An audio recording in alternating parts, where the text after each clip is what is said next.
Assalamualaikum warahmatullahi wabarakatuh. Waalaikumsalam warahmatullahi wabarakatuh. Saya pertama mengeluarkan isi hati dulu, Ustadz. Dari mana diperkenalkan Ibu? Pertama kali saya penasaran. Ibu, mau diperkenalkan? Oh iya. Nama saya Ibu Eni dari Cilacap. Mengeluarkan Tapi maaf, hati. bukan api, Pak. Dari Cilacap, Nusa Kambangan. Oh ya. Dekat Nusa Kambangan, tapi bukan api. Pertama saya sangat penasaran sekali lewat kajian, lewat radio MTA yang begitu menyentuh hati dan membuka mata sekalian anyal pada Pak Ustadz itu. Yang jelas Pak Ustadz sangat pemberani di sini dan saya katakan jihad ngungkuli serdadu. Karena saya baru kali ini Pak Ustadz mendengarkan Ustadz yang nantang-nantang dukun, minta disantet, itu jarang sekali. Bahkan saya pun takut itu. Sehingga waktu ada pengajian umum silaturahmi di Purwokerto tanggal 2 bulan 6, saya penasaran, saya berangkat dengan rekan-rekan kami 1 bis, 2 bis. Saya ingin tahu itu wajah Pak Ustadz Sukino sampai lari-lari. Ibu nggak ada TV di rumah? Ada. Lah lihat tiap hari lihat TV itu udah. Tapi kan tidak marem. Seperti hari ini juga saya datang Ustadz, 1 bis rombongan berangkat dari kemarin jam 6 pagi. Terus nginep takut di sini teklok. Maksudnya di sini nanti ngantuk semua rugi. Iya. Jadi saya nginep. Terus ternyata terperangah hati saya setelah datang di tempat ini. Maknyes itu yang katanya tempat ini itu didanai oleh mbahnya setan. Ternyata saya tidak takut.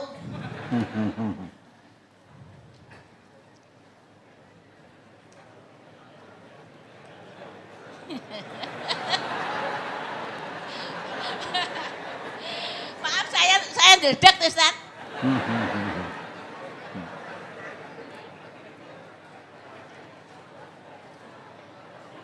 Mudah-mudahan Pak Ustadz panjang umur.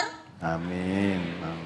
Sampai seantero dunia yang kaum muslimin, terutama khususnya untuk Indonesia yang sebagian besar itu muslimin, itu mendengarkan kajian Ustadz Sukino. Ya, yang mendengar malah mendemo ya. Enggak, nanti kalau benar-benar sudah masuk di dalam hati seperti saya Pak. Ya syukur Ibu. Kepingin kesini terus. Dan saya tadi saya mendoakan Pak Sukino ya, supaya panjang umur, karena saya ketemu Pak Sukino udah tua. Andai kata kemarin dulu saya sudah mengerti MTA, mungkin akan ikut menjelaskan, berani menjelaskan. Kalau sekarang saya belum, karena memang belum sepandai Ustadz Sukino. Yang saya lihat ustadz-ustadz yang ada di daerah kami, ketoke mandanisin mundur. Maksudnya menerangkannya itu tidak begitu belak-belakan, masih takut-takut. Itu sekarang mulai pertanyaan ya Ustadz. Iya. Iya silakan.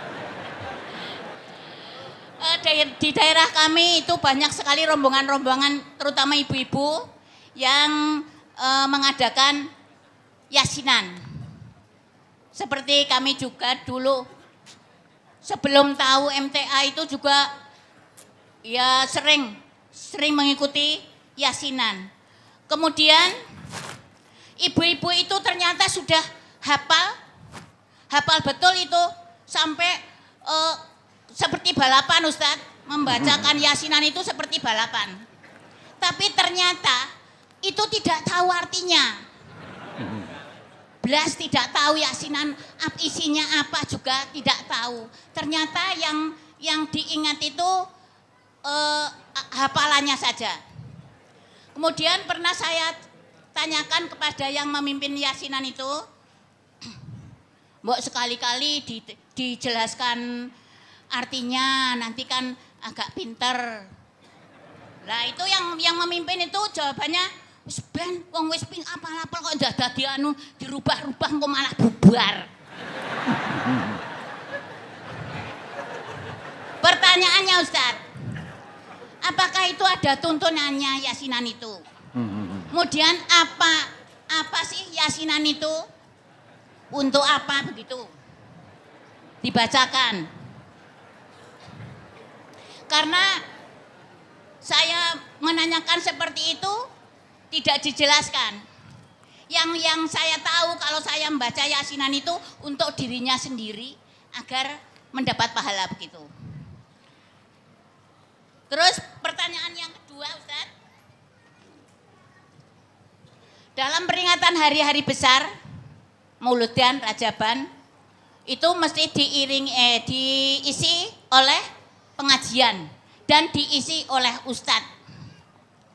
Di tengah-tengah isian itu Ustadz dibacakan ayat suci Al-Quran. Terus sebagian hadirin amin Allah itu ya sampai keceletot-celetot saya Ustadz, maaf.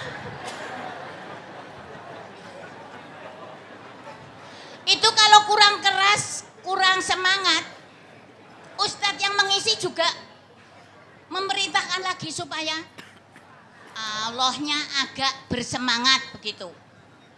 Padahal setelah mengaji saya tahu dalam surat Al-A'raf 204, apabila dibacakan Al-Quran, dengarkan baik-baik dan perhatikan dengan tenang agar kamu mendapat rahmat. Lah terus ini dengan hubungannya Allah begitu bagaimana Ustadz?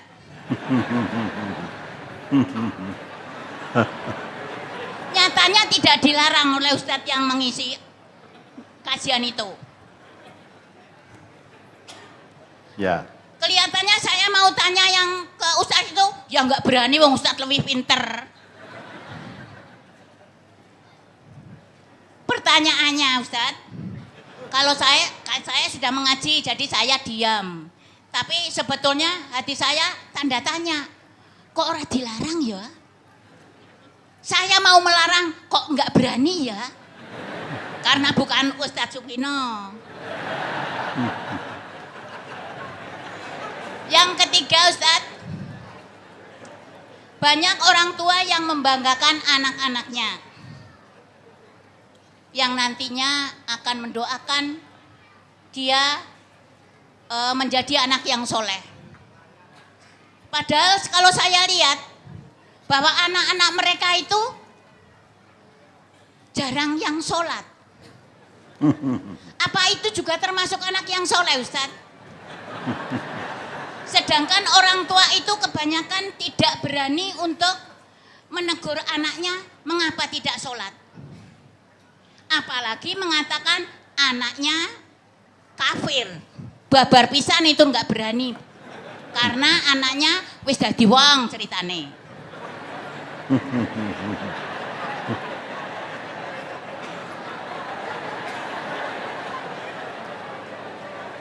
Jadi ketika lahir belum jadi orang. Sekarang jadi orang, Iya, gitu ya. jadi orang kaya loh Ustadz. Kan biasanya kalau orang tuanya lebih tidak punya itu terus agak bagaimana begitu. Ya. Terus pertanyaannya Ustadz, apa itu namanya doa anak yang soleh? Mohon dijelaskan sejelas-jelasnya Ustadz. Karena di daerah saya mungkin mendengarkan dan saya yakin itu sangat mandi Ustadz. Kalau Ustadz yang menjelaskan, karena Ustadz itu sangat-sangat pemberani. Di ibu-ibu nanti pulang di demo tanggamu ya. Semua ikut mendengarkan nih, wah kok dilapor ke tekan kono ya. Karena Ya. kemarin kami sudah pamer Ustadz. Aku ngesok ki mangkat nanggon MTA Solo. Kowe yang ngrungokno ya, dirungokno aku pingin. Iya, biar mereka tidak datang di sini, tapi mereka jelas dan tahu. Oh iya. Iya. Mudah-mudahan besok lama-lama datang ke sini. Iya, begitu Ustadz. Jadi nanti mbok Ustadz ya ditakokna kana karo itu yang marai yasinan. Wong itu sudah dijawab tapi saya tidak puas. Begitu Ustadz? Ya. Kiranya dan cukup sekian atas penjelasan dari Ustadz Sukino, saya sampaikan terima kasih yang sebesar-besarnya. Assalamualaikum warahmatullahi wabarakatuh. Waalaikumsalam warahmatullahi wabarakatuh. Ya ini Ibu Eni dari Cilacap. Ini nyambung dari nomor 10 Pak. Nggih. Dari mana? Dari Nusa Kambangan Cilacap. Oh sama Kang Cilacap. Ya, saling genepi. Nun sewu, kami mengambil kesempatan karena kami sangat jauh. Alangkah kurang afdolnya pertanyaan kami. Tadi sore kami sempat datang ke sini melihat jimat-jimat yang di almari dipandu oleh ibu kita silaturahmi di Karangulas menjadi saudara kita Ibu Nani, ditunjukkan jimat-jimat, tapi di situ kami lihat kalau tidak salah lihat di situ ada perlengkapan sholat, maksud kami mukena. Kok dimasukkan dalam jimat-jimat itu, kaitannya seperti apa? Apa mukena itu dipundi-pundi atau sebagai jimat? Mohon penjelasan yang selanjutnya.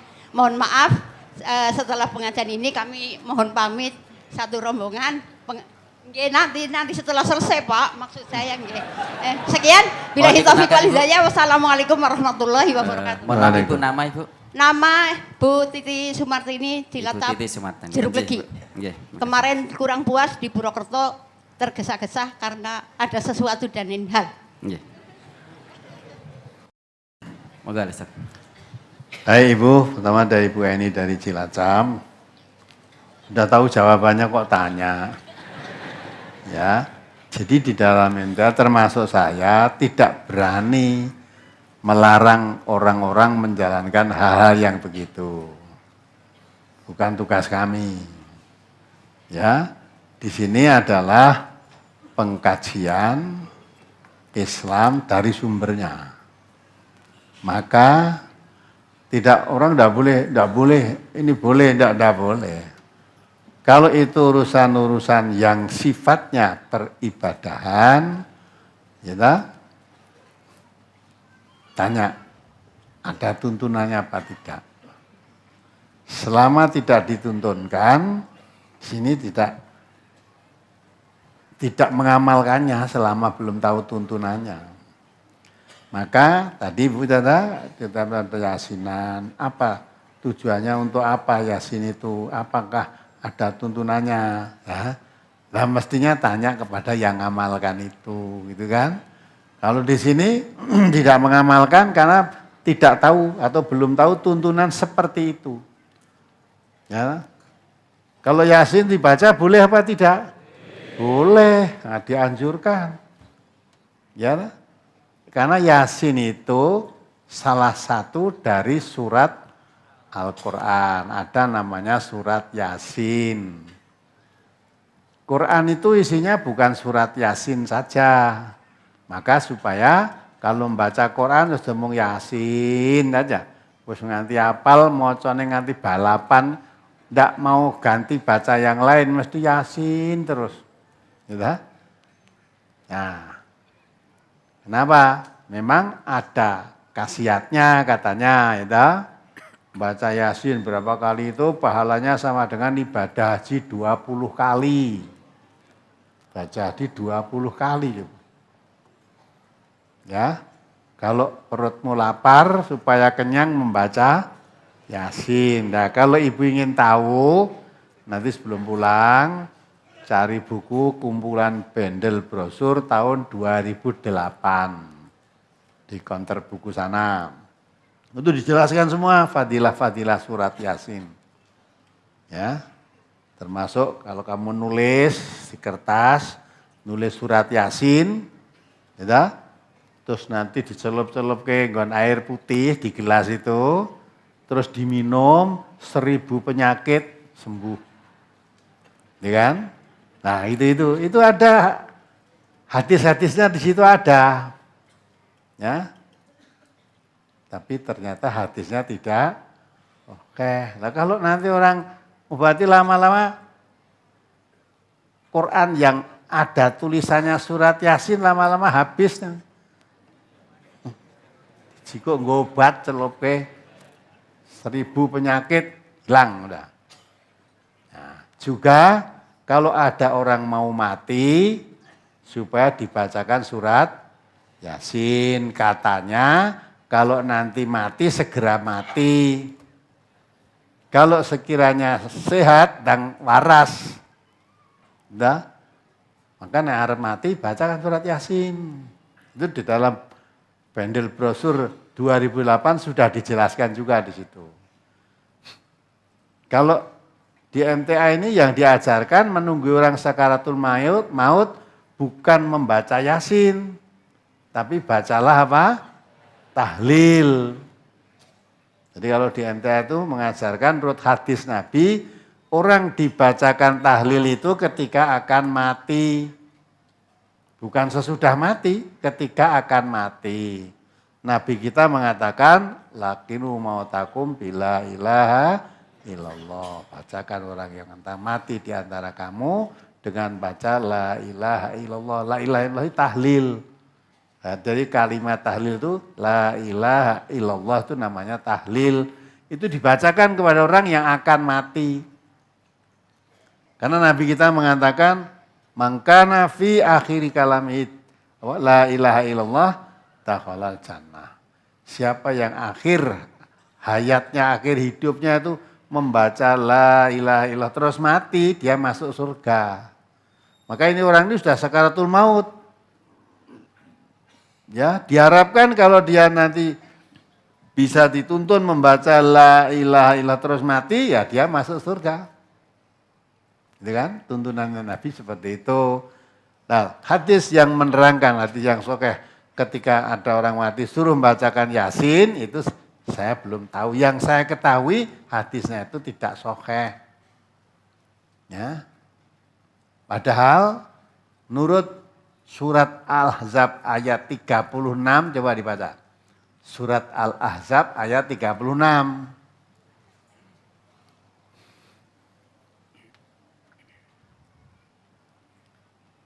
Surat Al-Ahzab, surat ke-33 ayat 36. Wa ma kana li mu'minin wa la mu'minatin idza qadallahu wa rasuluhu amran an yakuna lahumul khiyaratu min amrihim. Wa man ya'sillaha wa rasulahu faqad dhalla dhalalan mubina. Dan tidaklah pantas bagi laki-laki yang mukmin dan perempuan yang mukmin apabila Allah dan Rasul-Nya telah menetapkan suatu ketetapan, akan ada pilihan yang lain bagi mereka tentang urusan mereka. Dan barang siapa mendurhakai Allah dan Rasul-Nya, maka sungguh dia tersesat dengan kesesatan yang nyata. Nah, ya kan?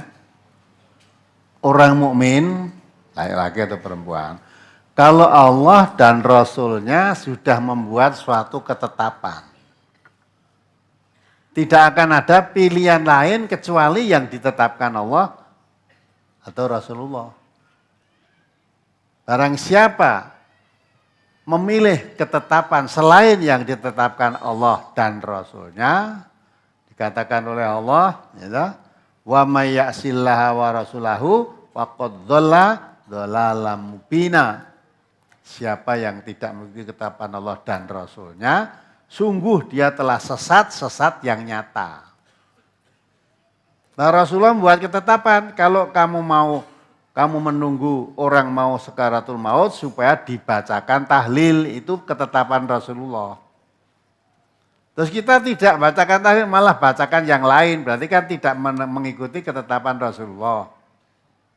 Ya, ketetapan Rasulullah, kalau kamu tidak mengikuti berarti dikatakan oleh Allah tadi, sungguh kamu sesat yang nyata.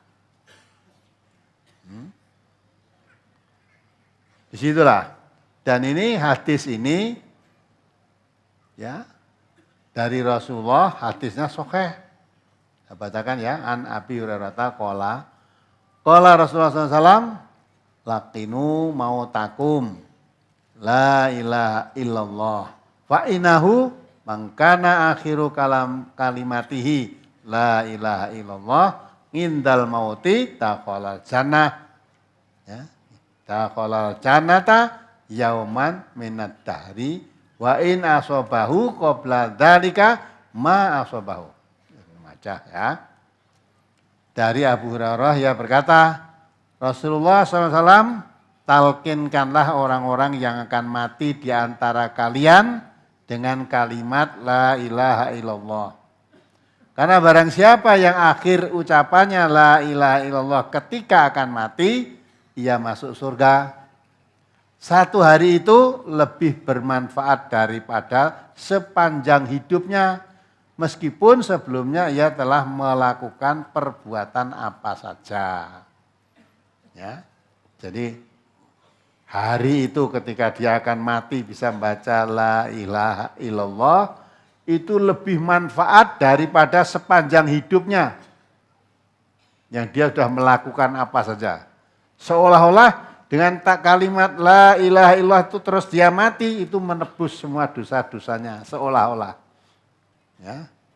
Karena terus dimasukkan ke surga. Itu ketetapan Rasulullah seperti itu.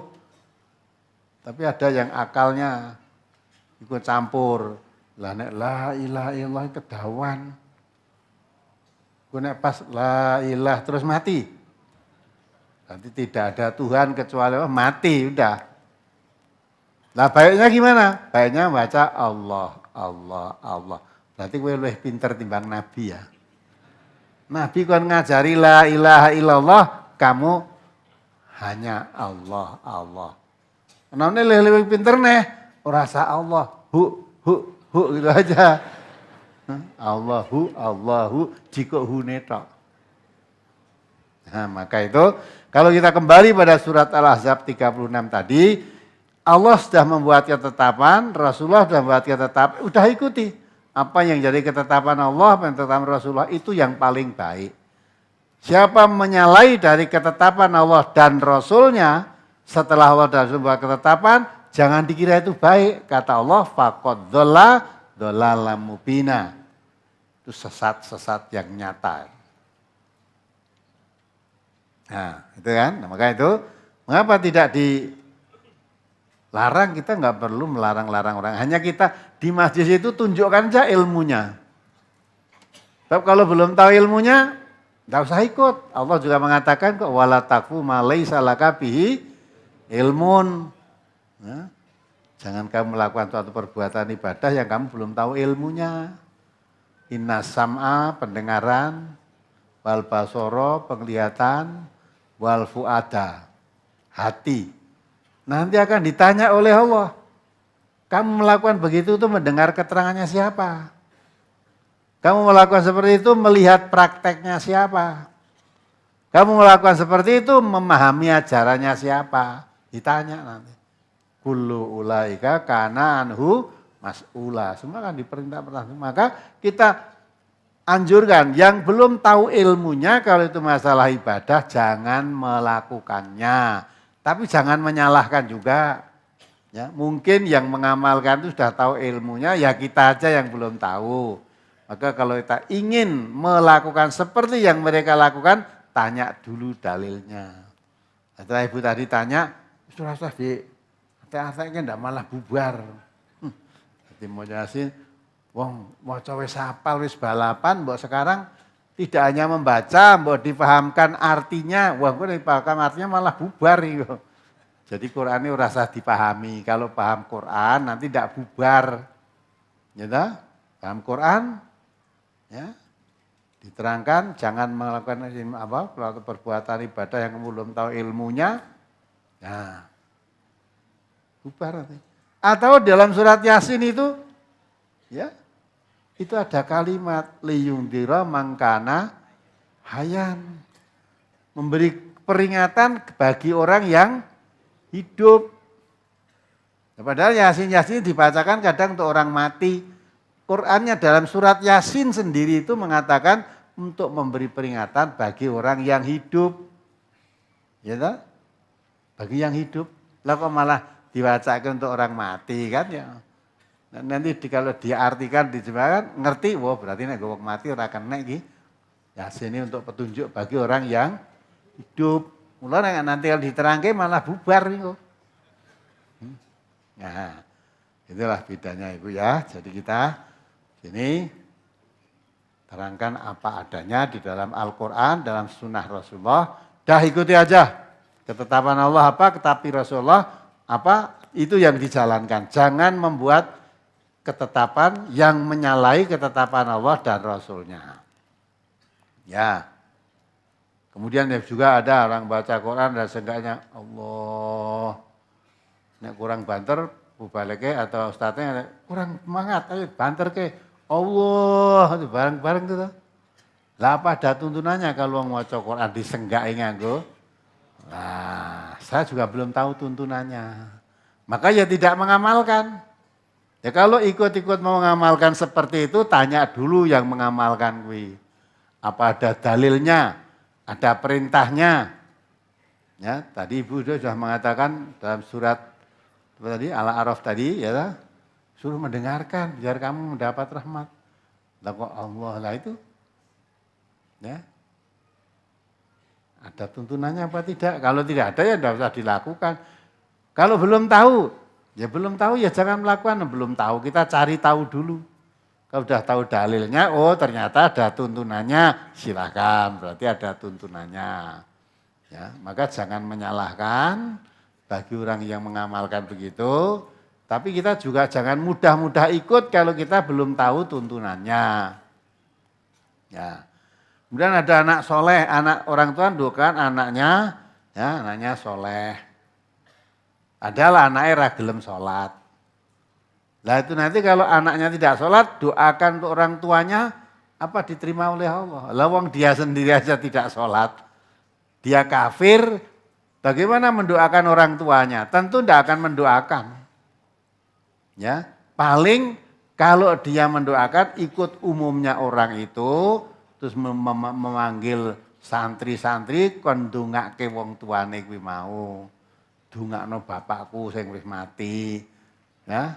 Lah kowe dhewe ora ndonga, aku ora salat kok kon ndonga. Gitu. Mula nyambat kon ndongake tadi. Gitu kan? Nah, maka itu juga anak soleh itu tidak mungkin orang sholat, orang tidak sholat kok jadi soleh. Ya, jadi anak yang soleh atau orang yang soleh itu orang yang tunduk, patuh, taat kepada Allah. Jadi hamba Allah, ibadihi sholihin, hamba Allah yang soleh itu hamba Allah yang tunduk, patuh dengan ketetapan-ketetapan, aturan-aturan yang ditetapkan oleh Allah maupun Rasulullah SAW. Maka di hadis itu waladun solih. Yang mendoakan orang tua itu anak yang soleh. Lah kalau anak sholat saja tidak, bagaimana dia mendoakan orang tuanya? Ya, lalu orang tua malah nyegurannya sholat takut. Karena anak wis dadi wong. Dulu cek wedhus saiki wis wong. Itulah. Dadi wong. Nah itulah, kalau sudah begitu orang tua takut dengan anak karena kaya, nek tak tegur engko dek nesu, tuh orang menehi duit, orang menehi pangan dan sebagainya. Nah, akhirnya orang tuanya nurut apa yang diperintahkan oleh anaknya. Nah itulah, kalau udah begitu tuh tanda gejala-gejala kan datangnya kehancuran, kiamat. Kata Nabi, tanda-tanda kehancuran umat itu apabila budak melahirkan tuannya. Jadi budak melahirkan tuannya. Yang melahirkan tadi memposisikan dirinya sebagai budak, yang dilahirkan menjadi tuan. Yang dilahirkan kan anak. Ya, lah yang melahirkan ibu, lah ibu itu jadi budaknya, jadi perintah anaknya, harus turut tangan anaknya, harus taat pada anaknya. Nah, anaknya tidak nurut pada ibunya, wong ibunya jadi budaknya. Karena anaknya jadi wong sugih mau. Nah, kalau udah begitu, itu alamat kehancuran dalam rumah tangga itu. Maka tanda-tanda kiamat kata Nabi kalau sudah ada budak melahirkan tuannya. Ya, karena ini budak walaupun tuannya berbuat maksiat, melakukan perbuatan yang dilarang Allah, malah tidak sholat juga, tuannya tidak berani menegur. Masa budak wani negur tuane? Ya, maka orang tua itu di dalam Islam, sekalipun orang tuanya di dalam materi itu melarat, ya, anaknya jadi kaya, punya kedudukan tinggi, jadi presiden di sana. Ya. Tetap kamu itu anak saya. Ya, anak durhaka kepada orang tua, semua gugur amal kebaikannya. Ya, itu kan. Jadi bagaimanapun juga posisi orang tua nggak bisa dibalik ke, masa sing lahir ke malah jadi budak. Sampai Nabi mengatakan 3 hal yang merusak amal kebaikan. Salasun la yanfa'u ma'huna amalun asyirku billah wa uququl walidain wa syuhti ala wal firaru ani zahfi. 3 hal yang merusak amal. 1, mensekutukan Allah, berbuat syirik. Yang kedua, durhaka kepada orang tuanya. Orang tua yang melahirkan dijadikan budaknya, itu durhaka kan? Yang ketiga, lari dari medan juang sebagai pengecut. Itu semua amal kebaikannya rusak. Maka anak-anak yang masih punya orang tua hati-hati. Ya, orang tua harus dihormati, diposisikan pada tempat yang semestinya. Jangan jadi anak yang durhaka kepada kedua orang tuanya. Jangan jadi durhaka. Nah, itulah pertanyaan Ibu tadi. Kemudian di jimat itu ada mukena, ruko dan itu memang itu yang ditaruh di situ tuh semua jimat. Ada. Nanti jangan dikira putih-putih itu dikira mukena, itu kafan, kain kafan. Jadi orang yang mengikuti ya, suatu kegiatan oleh gurunya itu supaya nyimpan kain kafan itu. Nah, itu mempunyai khasiat apa begitu. Nah, setelah dia ngaji ngerti, kainnya diserahkan di sini. Iya, karena itu jimat ya tak kumpul ke amor keris, amor kul buntet. Tahu kul itu apa toh? Kul itu keong sawah itu loh. Tapi ini buntet. Tidak ada dagingnya, ya. Mula terus dadi jimat. Mulke Kiai Nogososro. Ya. Jadi sini ada Kiai Nogososro, ada Kiai Tani, barang ada itu. Komplit. Mula nek ngaji aja nyang Kiai Nogososro, Kiai Tani ora enek. Ya ta? Nah. Itulah itu ya. Jadi tidak ada apa itu yang dikumpulkan di situ bukan kok mukena. Ya kalau memang itu dijadikan jimat ya memang itu jimat ya kumpulkan di situ. Di situ ada tulisannya kan, jimat penyesat umat.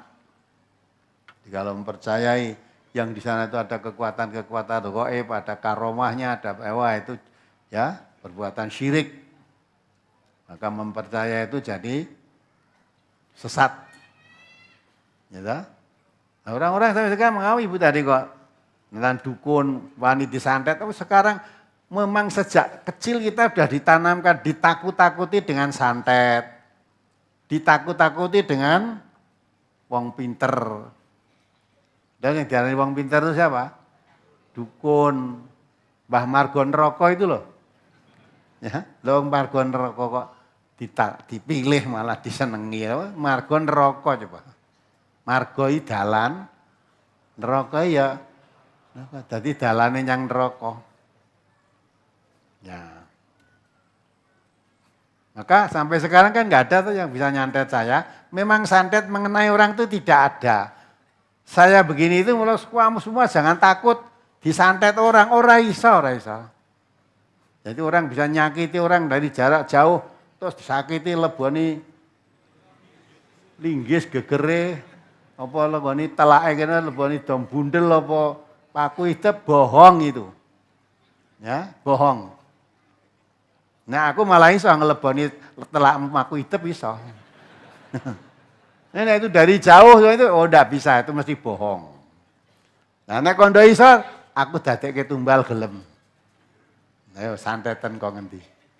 Saya mau. Tapi ora iso, memang ora eneng ngono ki ndak ada. Kalau kita mau berpikir kalau orang Indonesia itu pinter tukang santet ora dijajah nganti 350 tahun. Ya dah, 350 tahun dijajah Belanda, Inggris, Jepang, ya itu. Mbok itu disanteti jenderal-jenderal kuwi. Gitu. Kita rasa tentara kumpul kae dukun-dukun santet kuwi. Ha iki santetan jenderal Jepang, jenderal Belanda, jenderal Inggris wis mlebu Indonesia santet kabeh. Ben. Ya dah. Tadi ra iso apa-apa kok. Kenapa tidak dimanfaatkan itu? Nah, mulai bohong-bohongan. Selama bangsa kita mempercayai yang begitu-begitu, bangsa itu akan tetap terbelakang. Bodoh. Belakang. Habis ya bang, eneng wit gede pada wit gede payune ya larang. Negor ya wedi kok, jare adek sing tunggu. Enggak. Malah ada di daerah Mbaseng, Sukoharjo, itu ada lele kolam, isine lele. Ya rawani jiko. Akhirnya enek sing kendel dijiko ya ora entuk, diracun. Mati kabeh. Bareng mati, arep mangan ya rawani. Terus adakan upacara penguburan. Nah, itu masa begitu kan ya. Wong manusia itu diciptakan oleh Allah menjadi khalifah di bumi ini. Semua yang ada ini diserahkan oleh Allah untuk manusia, diatur. Wa khalaqalakum ma fil ardi jami'an. Aku ciptakan untuk kamu semua yang ada di bumi, kamu atur. Lah kok malah takut karo lele, takut karo pohon. Ya. Nah, begitu itu kan. Sing ngajari siapa gitu kok iso dari takut. Ngerti pun tidak sudah takut. Ya ta, wedi gendruwo barang pira. Di tempat bapak-bapak ibu ya ning gendruwo ada ta? Ada apa enggak? Nah, ini cerita turun temurun. Ya. Gendruwo barang eneng. Pokoknya sekarang metu TV wi malah neng pocongan bisa mencolot. Lah gitu kok ya ditakuti. Maka dengan ngaji Al-Quran ini semuanya harus dihilangkan dari keyakinan kita adanya itu. Jadi sesuatu yang tidak ada jangan diada-adakan. Mulai itu kan gaib, kalau gaib mengapa kamu tahu? Yang tahu kuncinya yang gaib itu hanya Allah. Kalau Allah tidak memberitahu kok kamu tahu? Nah itu kan. Ya mudah-mudahan bisa dipahami.